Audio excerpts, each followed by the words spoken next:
and reality. New stories, new ideas. Little Beth Entertainment. Ignition sequence start.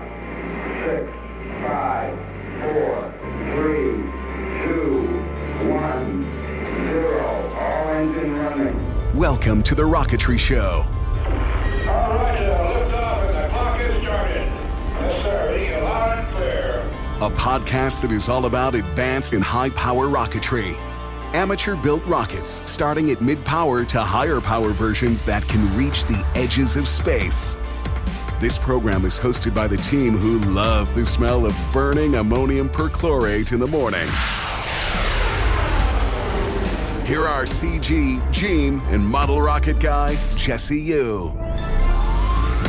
Hey, everybody. Got Jim and Jesse here from The Rocketry Show. Wanted to bring you some news updates. It looks like CG is out with some of the good old sickness that goes around. So we got him here in the background. But in the meantime, Jim and I will come and give you guys some news updates. There's a lot of stuff that has happened since our last episode. And we are vividly and I mean, we can use any adjective we want, right? But we are seriously trying to work on new content for you, a couple of new formats, a few new things coming out. In the meantime, we do have some Model Rocket Show episodes that we invite you to go to TheRocketryShow.com and listen to. One of them is with John Boren, the main designer from Estes. Went over with Noob a bunch of different things, and their topics were huge. And we didn't really advertise that a lot, on the groups and everything. We apologize for that. But if you have not heard that yet, please go check that out, because John lays it out deep and puts a lot of stuff out there. Well worth it. Mm-hmm. Yeah. At first, it's kind of funny because John was talking. He's like, well, I build airplanes. And then all of a sudden he's like, oh, dude, let me tell you about these rockets. And he just kind of went into a thing with Noob. It was really cool. And then the last episode that we did with the Model Rocket Show was with Neil Weinstock, who is one of the developers for Open Rocket. Him and Noob do a deep dive on that. So if you have not heard that yet, please go to themodelrocketshow.com and listen to those latest 2 episodes. I think you'll get a lot of enrichment from those, and it'll set you up for some of the stuff that we're going to be doing here on the Rocketry Show. Even if you don't use Open Rockets, if you're a rock sim type, I mean, it's still worth a listen because there's all kinds of stuff in that. It's well worth it. Oh yeah, for sure. So we want to lead off with everybody and say hello. Thank you for being patient while we were on our little hiatus. Like we said, we're working on some stuff here, and one of the things that we want to talk about is, I want to know what Jim's up to. Jim, what have you been working on lately? It's been crazy with everything kicking at the school. The TARC team is up and running. I started out with 30 people on the team. So I split it into 3 teams that I actually registered. So we've been churning and burning. We've been building our prototypes. We've had a few flights on them. And I pretty much have all my focus in that right now because I've got a lot of guys that I need to bring up to speed that are interested, or they heard that we were a good team and they wanted to do something, but they don't know much about rocketry. For sure.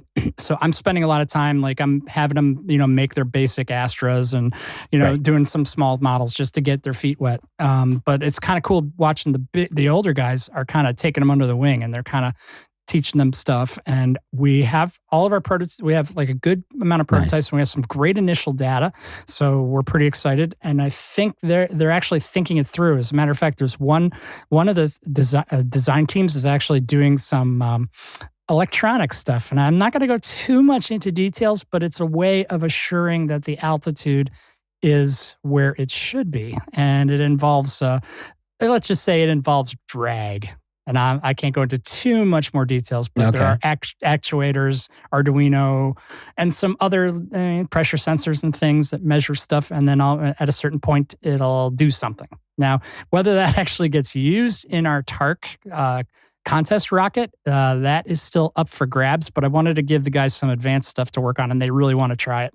So we haven't had any launches of the experimental TARC yet, but we are working toward that too. So right now we've done about probably about 10, 15 launches so far in our prototypes, and we're building main units now. So we've got like 10 rockets that we're working on. So haven't had much time doing any of my own stuff right now, but because I do love working with the kids, and it takes precedence. And I really want there's so much energy and enthusiasm, especially with what's going on with Artemis and that new space race, and obviously SpaceX, of course. So that's what I've been up to. I've got a lot of stuff on my bench, personal stuff. I've got some repairs that I need to do. I've got some kits that I sort of worked on. I haven't even gotten to that upscale orbital transport that that I was so jazzed about. I haven't even looked at it yet. So, but it's in the box, but ready to go. So that's where I'm at now. I know that you are doing a lot more of flying stuff, Jess. So you want to why don't you tell me what you're doing? Not really. And that's kind of been the running joke with me and all the people I talk to on the forums and like Facebook groups and stuff like that is Jesse buys all this crap and he never flies it anymore. And I get a lot of stuff for that. But check this out. What I have been doing, and a lot of you folks that have talked to me personally know that I got my wife kind of into the hobby a little bit. Yeah. And she started off with a couple of ready to flies and a couple of E2X kits from Estes. And now she's migrating to, the regular Estes Goblin. Okay. Of course, a Goblin. Yeah, of course. Simple, skill level 1 rocket. And 24 mils, so she's going to upgrade to those D motors, and we're going to try to find it when we fly it. She built one already, and I'll go ahead and just tell everybody because I think it's kind of funny. She mounted the motor mount incorrectly. So happens. So it's kind of sticking out another, almost like, 7/8 of an inch from the back of the body tube. She didn't quite push it on all the way before the glue dried. So a little quick tip for those of you who are building like some LPR, when you're sliding in your motor mount tubes into the rocket, you can use a little bit of epoxy if you don't want that wood glue or Elmer's glue to dry right away. Because once it gets stuck, you're not moving that, right? So we're probably going to have her build another Goblin and have her set that in correctly. And on this one, we're just going to hood rat that thing. And what I mean by that is put some C11s in it, put some composite motors in there, and just see if we can, rip it and grip it. The problem is it sets that CG back just a little bit, right? So, I mean, we're going to figure that out. But that's been great fun, is working with her on some of these rockets. And her and I have been flying just a little LPR stuff. And we went out to our launch site the other day and we flew some mid-power stuff. So that was really cool. Cool. On my bench, I have a Hyperlock 1600 that I posted a couple of pictures on. And let me talk about this real quick. The Hyperlock from Lock Precision, that has 1/8-inch fins. And they're big. They look like, I'll just go ahead and say it, they look like Mad Cow DX3 fins, but they're only 1/8 thick versus 1/4 thick. And, that's a rocket that's good for like a level 2 type motor, right? So you imagine putting a J motor in, especially like a high thrust J, with these fins. Guess what I'm going to be doing? Oh, does it start with glass maybe? Yeah, it does. So wife and I are going to, peel the outside of the tube, and we're going to go ahead and glass this, and we're going to do a tip-to-tip glass on those fins. But what I'm going to do first is I'm going to use these fins because I've never tried doing vacuum bagging. And, So I talked her into getting a new, one of those food saver vacuum bag things. So I talked her into getting a new one. I'm going to obviously take the old one. I'm going to bring it down in my lab, and we're going to mess with that because she has helped me like wrap tubes before, but she's never done it like in a build. So her and I are going to kind of do this together so that she can like learn some steps so that she can build her level 1 rocket. And Gheem, what do you think that's going to be? Goblin. See, I didn't even have to tell y'all. You guys know. You guys know what's up. Team Goblin for the win, y'all. Just saying. How did I know? But I know, right? But let's get into some news. What do you have here? Okay. Well, there's all kinds of things going on. There's some new motors that have been coming out, and I'll just start off with what we got here. There's a new Aerotech E35 single use. It's 39.4 Newton seconds, 1.1 burn time, white lightning. It's got comes in 5, 8, and 11 second delays, 24 millimeter. It sounds like a nice park flyer motor, I bet. Just to take something out and yeet it into the sky if you had a big enough space for it. Nice burn on it. White lightning's always, a favorite for a lot of folks. And enough delays. The 11-second delay is interesting. That's a little bit longer than typical, I think, isn't it? Yeah, I think Well, yeah, So- for motors that size. I mean, For motors that size, yeah. So, but they're thinking about it though. I actually like the option of having that because if you know what I'm thinking here. Besides gobbling, of course, right? is something small and light, and just to see how high you can make it with the lightest thing you can build. And that thing would probably that would rip the sky, man. That would be really cool. Agreed. So yes, Estes goblin, anyone? Yes, please. Lots of them. Yeah, that on a E35 would be pretty sweet. We're gonna do it. I mean, we've done F44s with a Goblin, right? So an E35 would be pretty powerful and pretty awesome, especially with that 11-second delay. I bet it would do justice with that streamer recovery and everything. Yeah. Oh yeah. That's a It good probably bet. would. You might need to put a tracker on that. Somehow, yeah, got to. So another quick burn motor that we see here looks like Aerotech has announced since November 23rd that K1800 Super Thunder. Oh yeah. So, Gheem, question: what does PS mean after that? It says It's plugged. Oh, It means okay. it's a plugged motor. Perfect. Thank you. Appreciate that. So this baby, obviously Aerotech doesn't like to call them grains, right? But it is a 2-grain.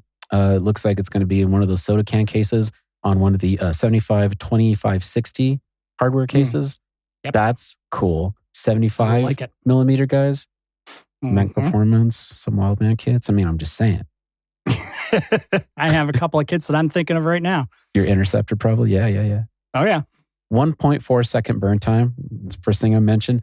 450 pounds of thrust. That's amazing.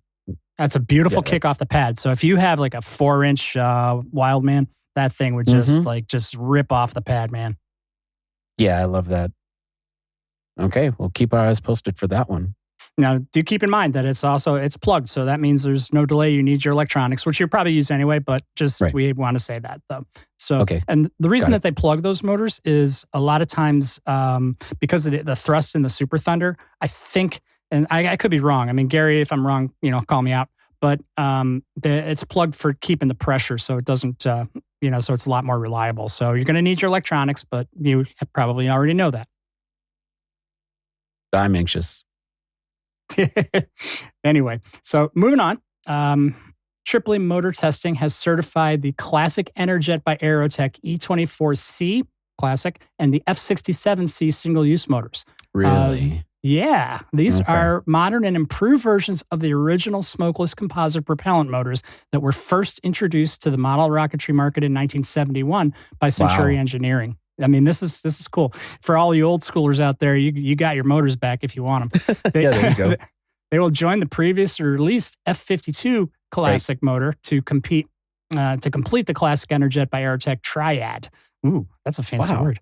And availability for these motors is going to be in spring 2023. So they're still working out some of the things, but they're So certified. I'm interested in trying to. Yeah, I'm interested in that F67, right? Because we all fly the Mhm. new one that's out, right? This is Yeah.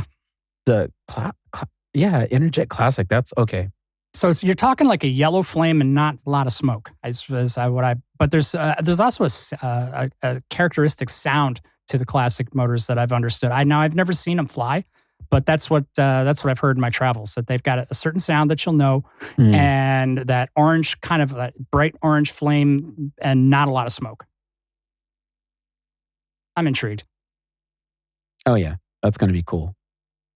So once you all fly those motors, please hit us up at mailbag@TheRocketryShow.com and let us know what your experience was with that. You can also leave us a voicemail, which we might be able to air if you just go to the website, and you'll actually see a little button on the right-hand side of the screen, either on your phone or your PC if you have a microphone or Mac, and just go where it says send feedback, or, you'll see the button there, and press that. It'll take you to recording, and you can record us a message and give us some audio feedback, because we'd love to air that. And that's something that I think, everybody kind of emails us or messages us.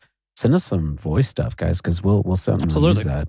But yeah, Yeah. if you have feedback on any of these stuff we talk about, please hit us up there. It's great. So Absolutely. heard a rumor in the grapevine, and Oh, once again, Gary and Carl and everybody, Dane from Aerotech, please keep us honest here. We understand that you got a new case that works without failure for the O5280. X. Not sure if we're supposed to say anything about that, but I'm gonna, because that's a big deal. 98 millimeter O.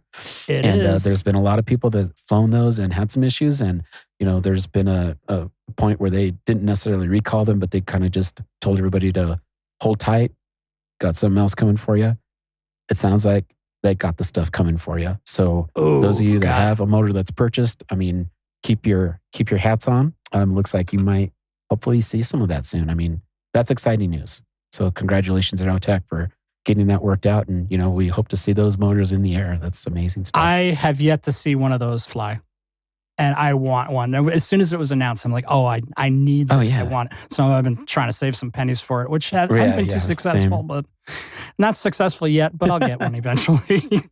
So but Dude, that's I'm still really great. trying to save money for an N motor, but I keep buying all these rockets that I'll never build. So Yeah. I have 3 M's on the shelf right now, so I'm okay with M's, but that's where I top out. I do want to go to an N though. I do want to get that Cesaroni N5800. Yeah, dude. That's a hell of a motor, and I've flown one of those once. So anyway, moving on a little bit. Oh, go ahead. Yeah. No.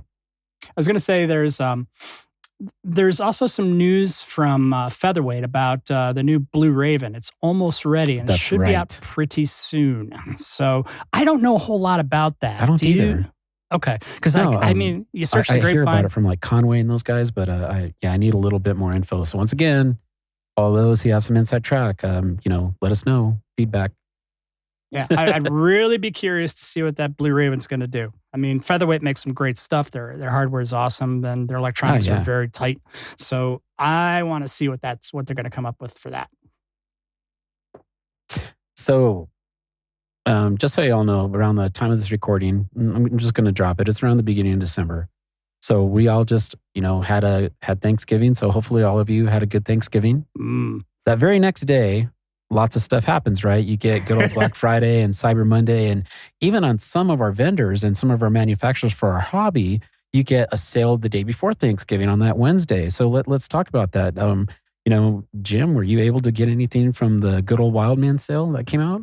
I took a brief look at it, and then I got slammed at work, and then I was like, I'll go back to it. Yeah, I know. So, no, I didn't get anything from that. I'm kicking myself, but sometimes work gets in the way, and this is one of those times. But I almost missed the recording tonight because I had an issue at work. So thankfully, the team took care of it, and I'm able to chat with you all. But anyway, Jim, I did. Yeah, what'd you get? What'd you get? Other people do it.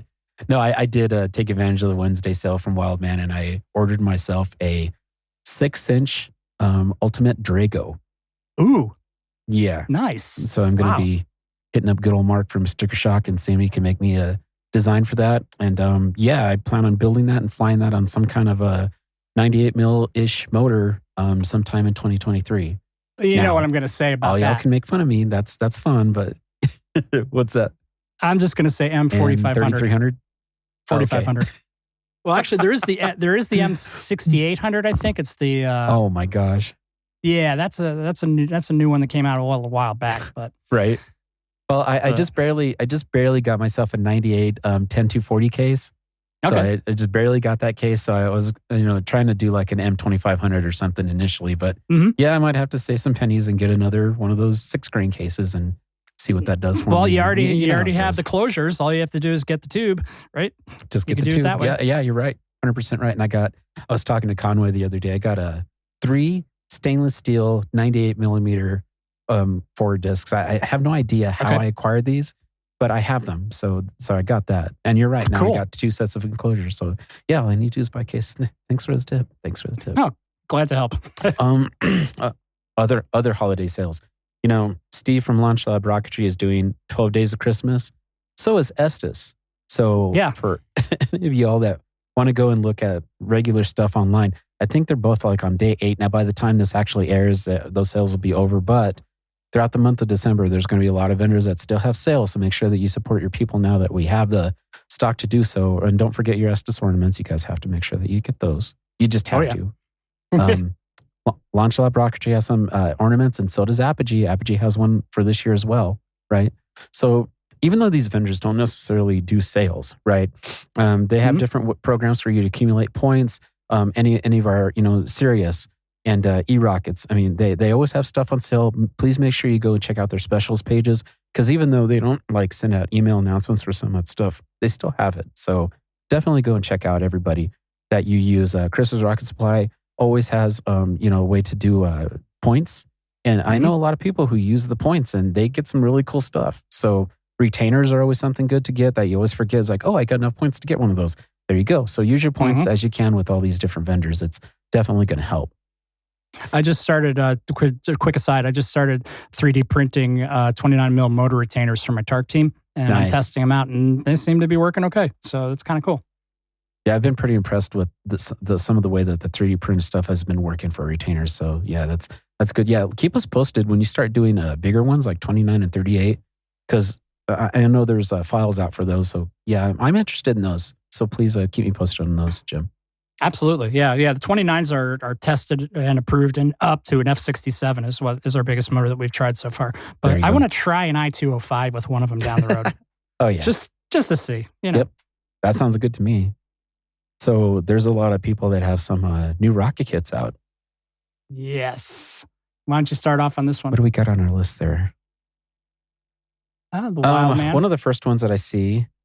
Okay, so it looks like Mac Performance has a new level 1 and level 2 capable rocket. And this is called the Zircon, is what I believe is, Mike, please let me know if I said that right.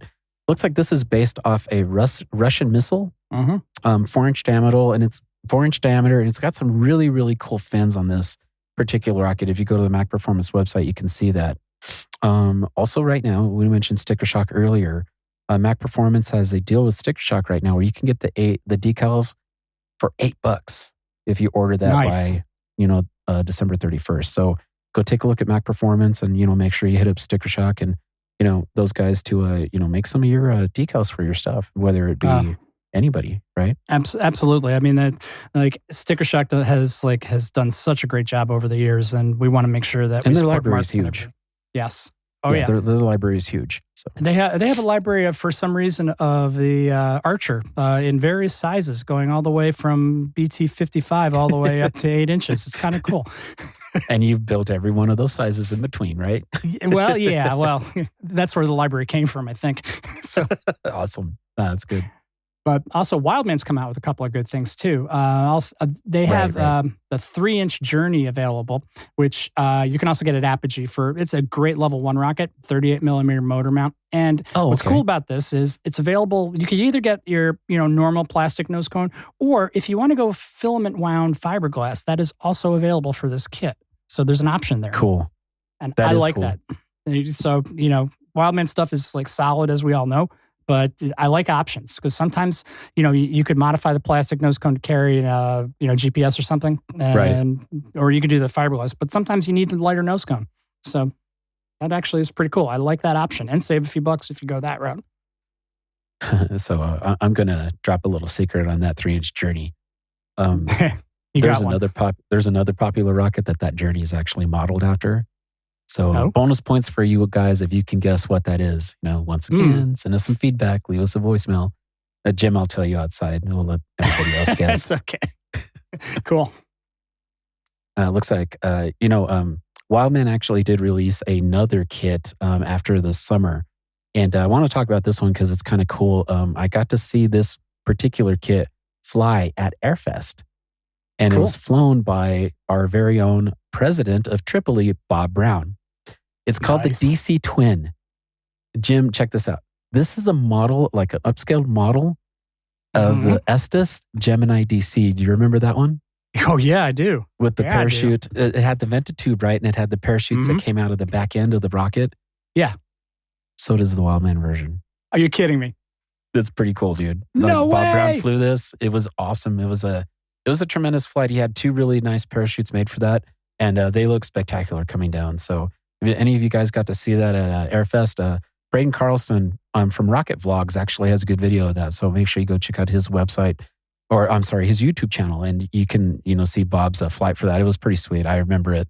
I actually got to see him put it on the pad and everything. That was fun. So it's really nice to see the senior members of Tripoli go out and fly. So, I mean, Yep. Yeah, that was really fun, guys. And I remember on the pad, we had Gary Dickinson and Tim Lear from Wildman. They set up, oops, excuse me. So Tim Lear and Gary Dickinson from, Wildman. I'm sorry. Yeah. Tim Lear from Wildman and Gary Dickinson were also in that same row setting up stuff with me and David Mihalko. And then Bob Brown was on that same row during that time. So that was really cool to have happen. That's very cool. You always get the good stuff. It's getting out there is a pain, but it's so worth it, Oh, absolutely. Absolutely. I want to get to our season as the snow's coming, but there might be a chance to do something at Tripoli, Mid-Ohio, which I'd love to go to and bring my kids that have not seen a rocket launch to that to kind of give them, because they haven't seen, some of these guys haven't even seen a real rocket launch. So and I want to bring out my wild man for that. So that would be sweet, dude. We shall see. Jim, looks like we got something that was submitted to us back in November at the mailbag. In the mailbag, do you have that handy? I don't have it up right now. I'm up. Oh, okay. I'm terrible. I don't see it. Okay. That's okay. Let me read this. It's from our buddy Dave Simmons, and cool. I'm going to go ahead and just read it quickly, and then we could iterate about it here just a second. So from Dave, it says, "Hi TRS gang. Back in 2018, you guys answered one of my questions about cleaning and maintaining reloadable motors. Was a great tip on the baby wipes. Been flying countless Aerotech reloads since then and branched out onto Loki and CTI as well. And he's continued. Nice. I've continued my bar journey into high power. That's great, Dave. That's cool. Great. That's great. I'd like to add one piece of advice on when reloading motors. Don't take a phone call while building a motor." Oh, I can kind of see where this is going. Yeah. Was just about done loading a motor at the field when the wife called, got back to the motor and loaded into the rocket. Launched great.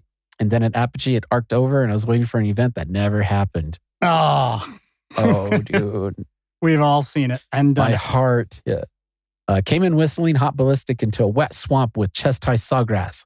As soon as it impacted, I knew what happened. I never loaded the ejection charge, made it back to my range box, and sure enough, the red container with the charge was sitting in the top tray. And how many of us have extras? Honestly, just once again, tell us your feedback, Sure enough, I was able to feed the rocket Hungry Swamp with the chute release. Oh no, and a 2440 motor case as well. So don't get distracted while building a motor. This was a $200 plus mistake that could have easily been avoided. Oh, Dave. Yeah, sorry to hear that, Dave. I'm feeling you here. We all are. Still had fun at the launch though. Really confident in this Marco Polo tracker. There you go. That's good testimony. Really confident in this Marco Polo tracker. Now it really got a workout over the weekend and it worked like a charm. Happy Thanksgiving, guys, and thanks for the great shows lately. Dave, thank you. And happy Thanksgiving to you too. Merry Christmas and Happy New Year to everybody as well. Hopefully we have more stuff coming out before then. But no, this is the kind of stuff we like to hear. Good testimony, on the Marco Polo, which we did a couple of seasons back. We did a chat with Andrew about that. So when you guys have stuff that you want to talk about, please let us know. This is the kind of content we want to put out for you all. This is the kind of feedback that we need. So I really appreciate this, Dave. Thank you so much for emailing us. Absolutely. Yeah, thanks. And thanks again for that feedback on the Marco Polo, because I've got a couple of them and I love them. I mean, it's so simple to use and it's not complicated and it just works. So see, and that's the thing, right? It's kind of like iPhone. It just works. What? I'm sorry. Sorry. Anyway. But there's some news from the world of Loki that I don't know if you guys have seen this yet, but if you do a search on YouTube, Loki does test firing videos and they have them available. And that's really cool. You can just see some of the if you know Loki, then you could go and watch and see what the burns are looking like. If you don't know Loki, please check these out because it's another way to go and explore the world of propulsion. And they have some really cool mixes and they do a lot of neat stuff. They usually do a lot of EX type stuff, but they also sell their own motors and different formulas commercially, right? Commercially. So it's not and you just can use them EX. to certify on for sure. Absolutely. And their motors tend to be a little bit easier to load. They've got snap rings generally. Yeah. So it makes it easier to load. So, but do check these out because I think they're the only company. I think they made a 54 millimeter M motor once. So they do some interesting stuff. So check that out. And there is a rumor, and for what this is worth, but there is a rumor that Loki might be releasing some 98 millimeter hardware So if I'm not mistaken, they had 98 back in the day before Scott took over Loki. Keep me honest on that, y'all. But yeah, I think that is a thing. So the fact that they might be potentially coming back out with 98 millimeter hardware is amazing. A quick note on Loki stuff. We're talking about the different mixes of propellant. I want to congratulate one of our new flyers. He's been in rocketry for the last couple of years. He's been flying at our local clubs here in Colorado. His name is David Tan. He actually works for the CU Colorado, the CU Sounding Rocket Lab, and it's really cool. He just got his level 3 this last weekend, guys, on a Loki cocktail, which is the Amethyst Flame, the M1650. Amazing flight, just right over 7,000 feet. Picture perfect. You would have thought this guy was doing this all his life. Wow, that's cool. New rocketry here using a Loki motor. Thank you for Bob Dixon for helping him get that. I got to give a shout out to my Colorado people when I can, because it's a big deal for me to see these guys grow up and do that stuff. We've got a lot of young flyers here in Colorado. They're our next generation, guys. All of us are getting older. I'm going to be 50 soon. So, I don't want to hear it. I know. I don't think the audience wants to hear that either. Yeah. But we need to get this, next generation prepped up. And when we see new people in the hobby, it's really aspiring for us. So inspiring. And let's keep it going, guys, because their hobby is our hobby. Oh, yeah. Yeah, it is. We got to have these officers, they got to be able to rest and fly at some point, right? So we got to get the new generation. We got a couple minutes to do a few more things here. I got a list of a few things. Jim, let me start this next one here. So, Egg Timer. Looks like we got some news on them. They eliminated the TRS altimeter with the GPS tracking and replaced it with the new Quasar altimeter with GPS. Ooh. So I'm not exactly sure what the details on that. We'll have to probably hit up Chris and see what kind of news he's got. Cool. As far as some of this new product coming out. But yeah, it seems that we got a lot of electronics, folks that are doing some different things. Looks like, Jim, do you see this other update here? Yeah, the one for Altus Metrum. Yeah, I lost my page. Yeah, Altus Metrum is also more electronics. Just came out with a new product called Easy Motor. It's used with the pressure transducer and a threaded taped forward closure for research motors to get motor pressure data, which is really important. Whoa! Excuse me. If you're doing, cool. if you I've got a test rig kit that for EX, to get thrust curves. But not only if you're doing EX, you also want to know what your pressure is inside your casing.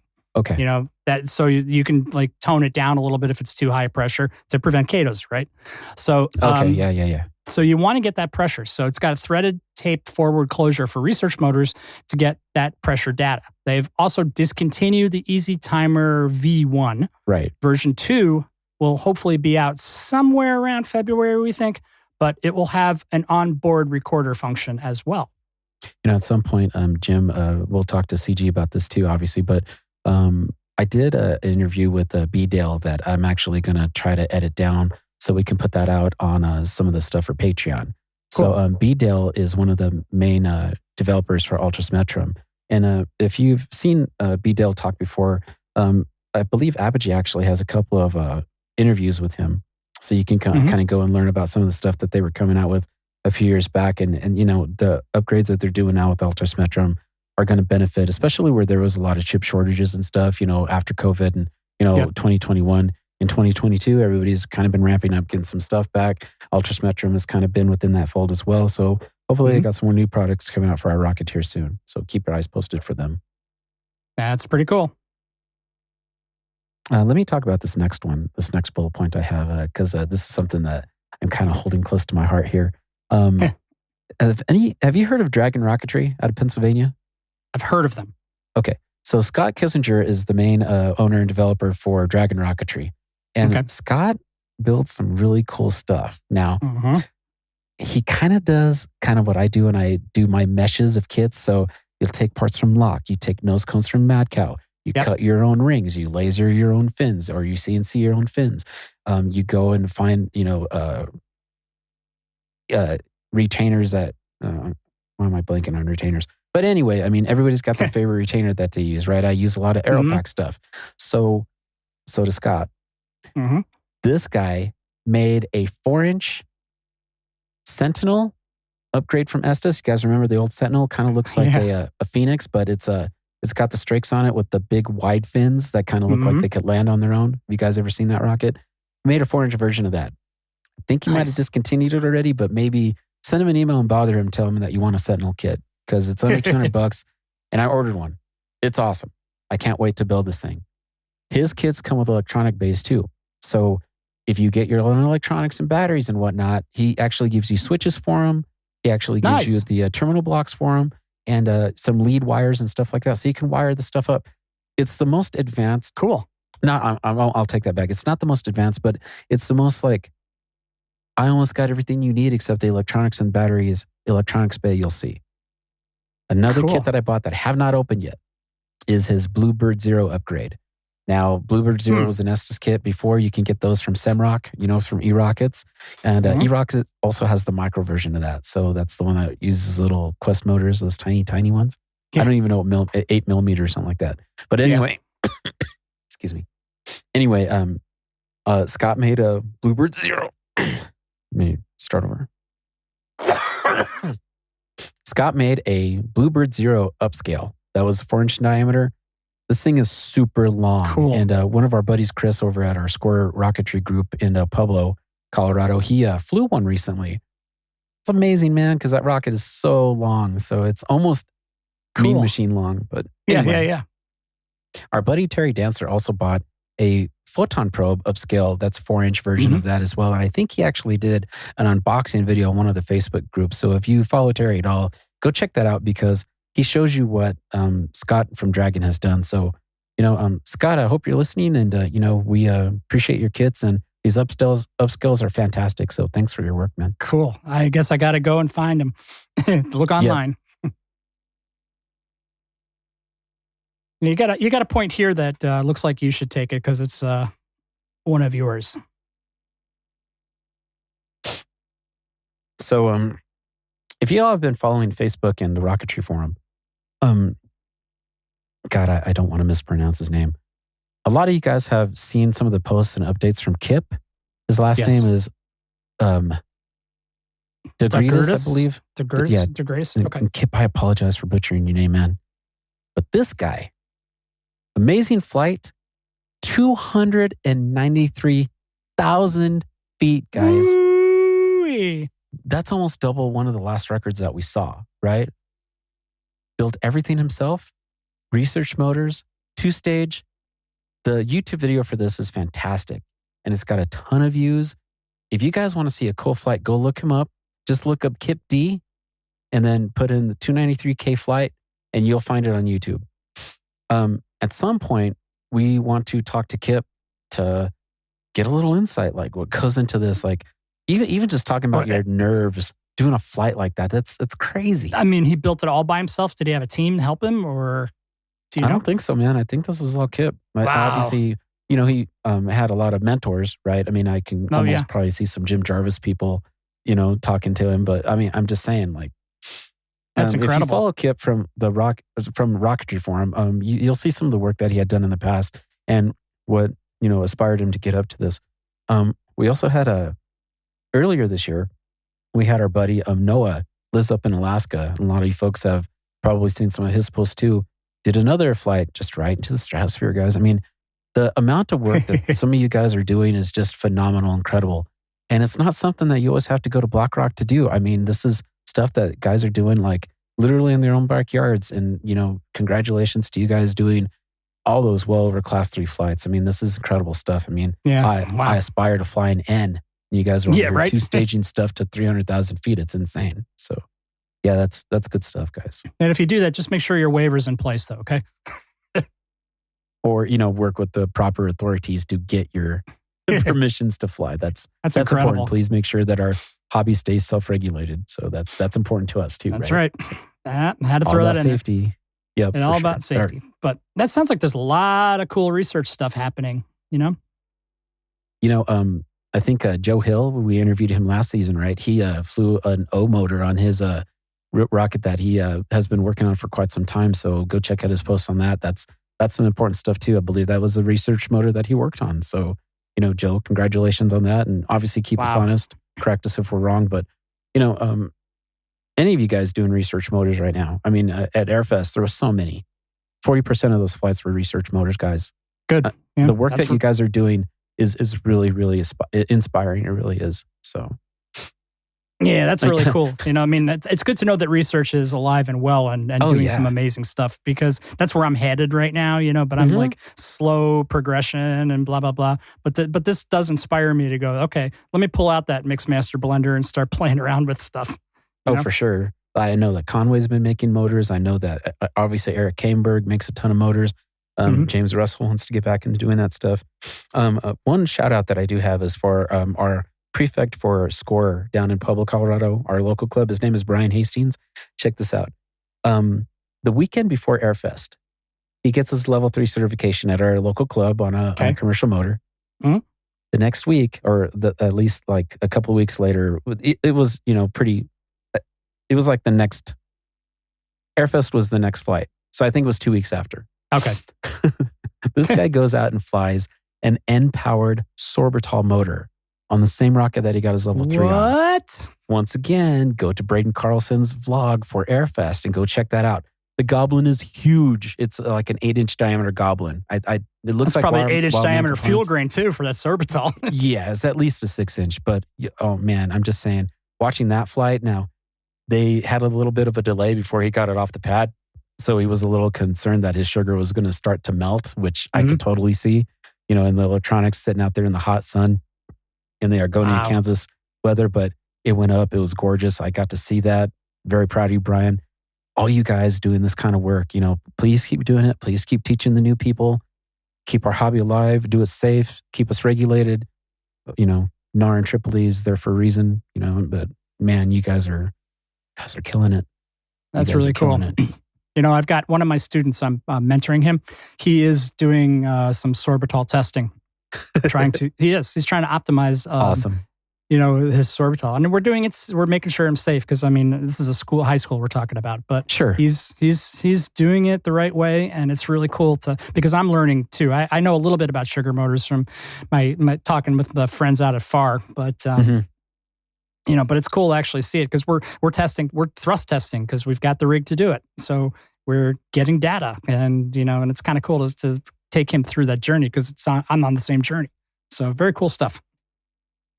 Hey, Jim, do you have some idea what the Acronauts are doing? Because I understand they've been posting a lot of different things lately. Do you have some insight? They have, and I have not had a chance to really dig into it, because one of my students, I believe, is on the team, like that graduated from my school.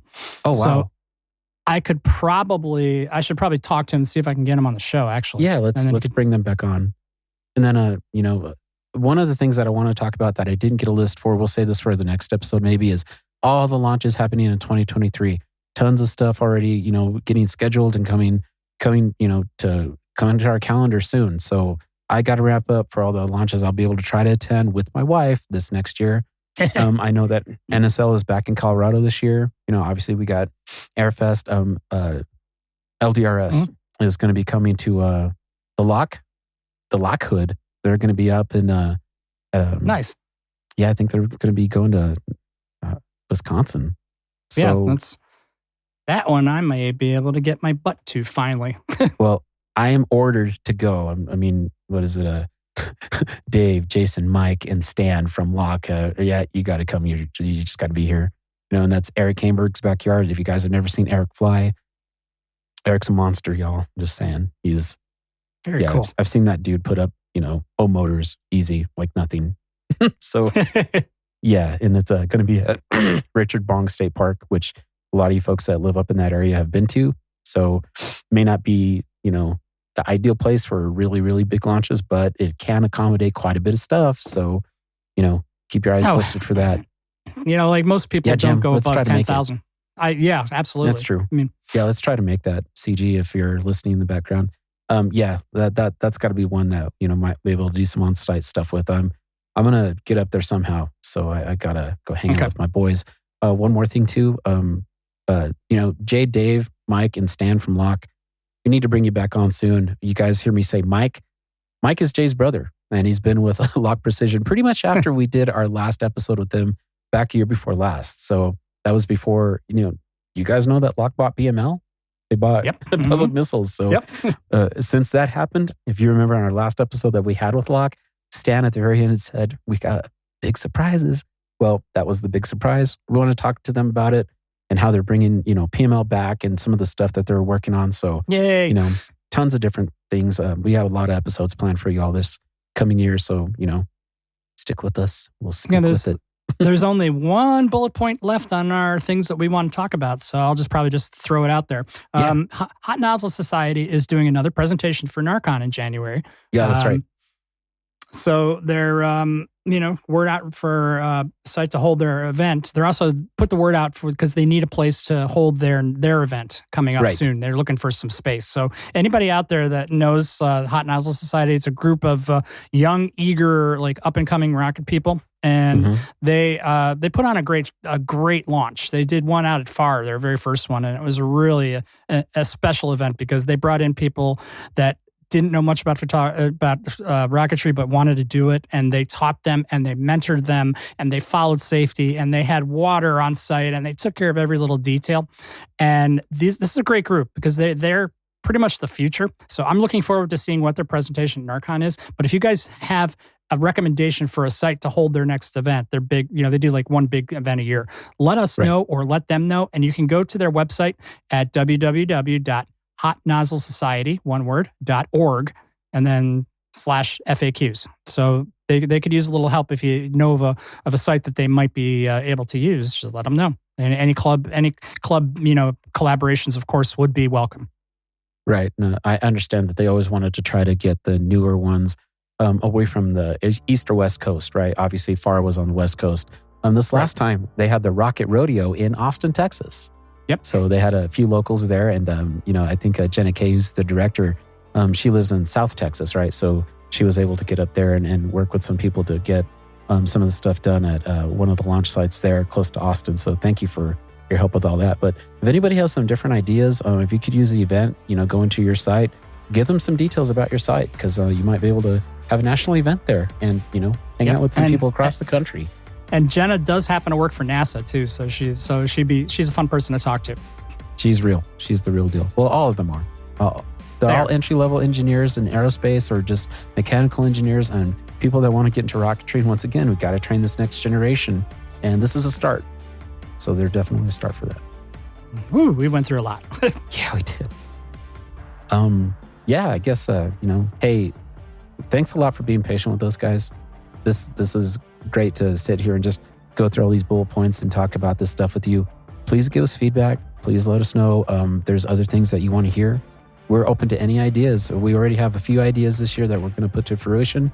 But, if anything that you guys want us to talk about, deep dive, you want to learn how to cut centering rings, you want to fiberglass rockets.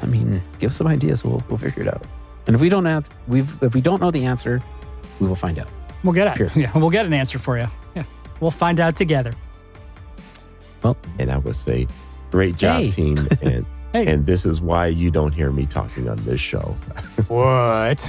getting over the Rona thing. But, man, yeah, but get thank better, you, gang, because there's no way I would be able to talk that long on anything. Wow, cameo appearance! Yay, Yep. CG. Well, hey, everybody, thanks a lot for hanging out with us. And we really appreciate you and your support throughout the year. And we'll make 2023 a good one, too. And don't forget, keep your eyes in the skies. Have a comment? We'd love to hear it. Send them to mailbag@TheRocketryShow.com. If you enjoyed what you heard, don't forget to check out our sister show, TheModelRocketShow.com. The Model Rocket Show is hosted by the Rocket Noob and is all about low to mid-power rocketry. TheModelRocketShow.com with Daniel, the Rocket Noob. Check it out today.